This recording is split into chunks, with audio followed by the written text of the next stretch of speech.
네, 사랑하는 성도님들, 이제 우리는 요한계시록 말씀을 다 묵상하고 이제 스가랴서 말씀을 시작합니다. 여러분 잘 아시는 대로 스가랴서는 바벨론 포로에서 돌아온 백성들에게 하나님께서 주시는 말씀입니다. BC 586년에 예루살렘이 무너지고 유다가 멸망하고 그 이스라엘 백성들은, 유다 백성들은 포로로 바벨론으로 끌려갔습니다. 그리고 하나님의 백성으로서의 정체성이 무너져 버립니다.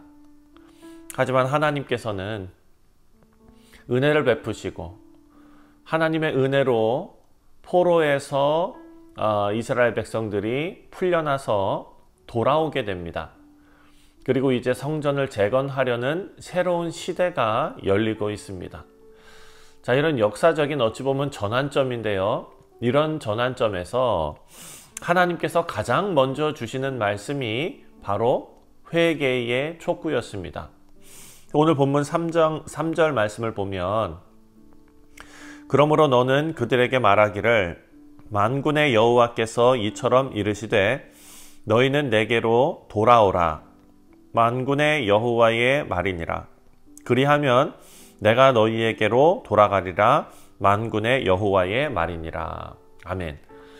자, 하나님께서는 성전 건축 이전에 먼저 이 이스라엘 백성들의 마음이 하나님께로 돌아오기를 원하셨습니다. 그러니까 그들의 마음이 먼저 돌이키기를 원하셨던 것입니다. 자, 오늘의 말씀이 하나님께서 이 시대를 살고 있는 우리에게도 동일하게 말씀하시는 그런 부르심으로 우리가 받기를 원합니다. 먼저 스가랴서 1장에 이 말씀은 이스라엘의 과거 조상들이 어떻게 실패했는지를 먼저 상기시키고 있습니다. 2절 말씀을 보니까 여호와가 너희의 조상들에게 심히 진노하였느니라. 자, 이스라엘의 조상들은 하나님의 말씀을 듣지 않았습니다.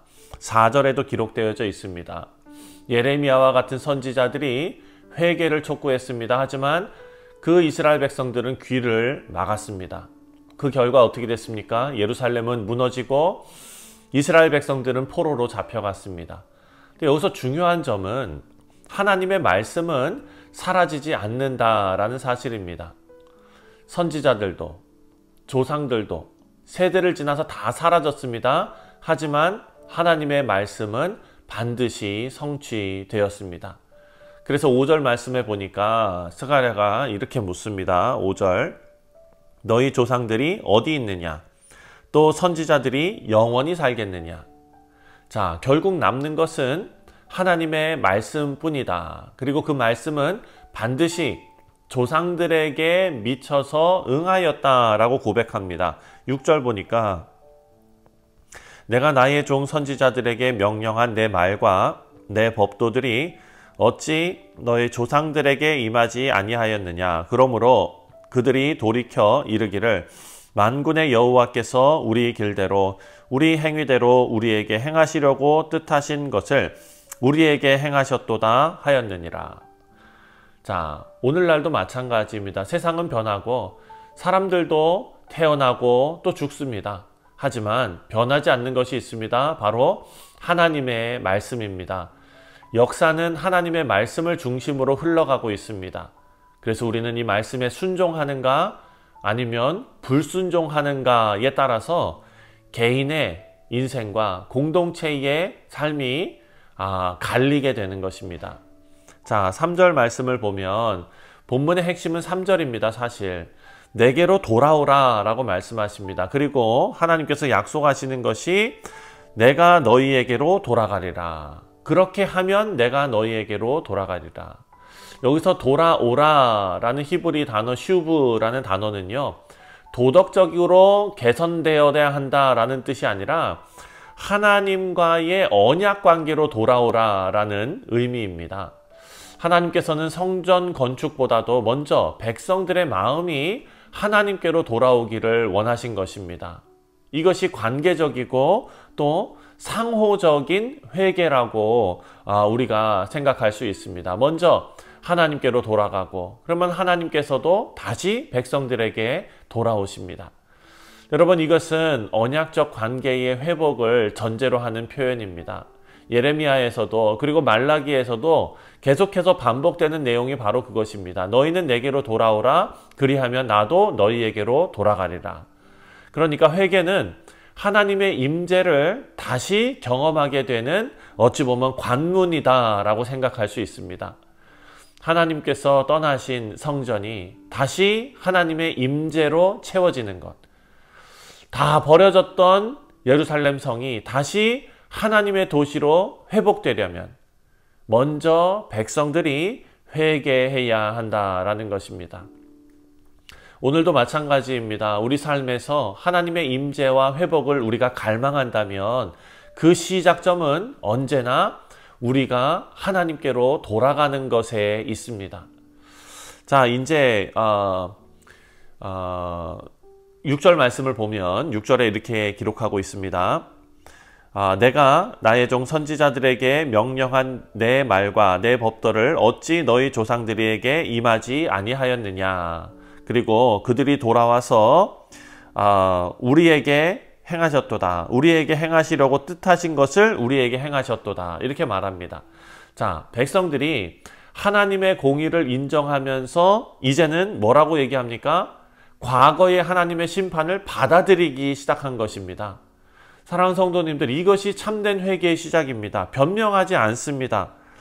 우리에게 행하시려고 뜻하신 것을 우리에게 행하셨도다. 더 이상 변명하거나 불평하거나 하지 않고 하나님의 말씀과 하나님의 심판이 옳았다라는 것을 고백하고 있는 것입니다.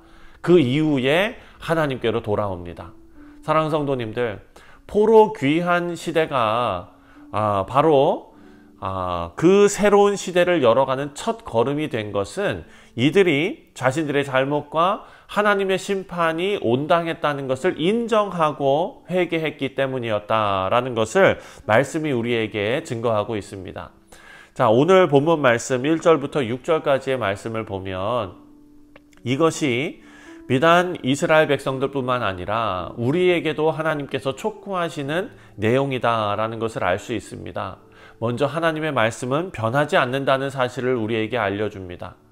조상들은 사라지고 하나님의 어떤 그 말씀은 그들이 사라지지만 반드시 성취되었다. 그리고 회개가 먼저였다라는 것을 알려줍니다.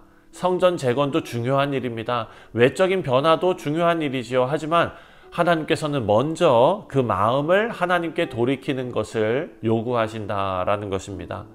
또한 회개는 하나님의 임재 회복으로 이어진다. 하나님께서는 회개하는 자에게 돌아오시면서 은혜와 회복을 베풀어 주십니다. 사랑하는 성도님들, 오늘 본문 말씀은 포로에서 돌아온 이스라엘에게 하나님께서 주신 첫 말씀입니다. 그리고 우리에게도 주시는 말씀이지요. 너희는 내게로 돌아오라. 그리하면 나도 너희에게로 돌아가리라.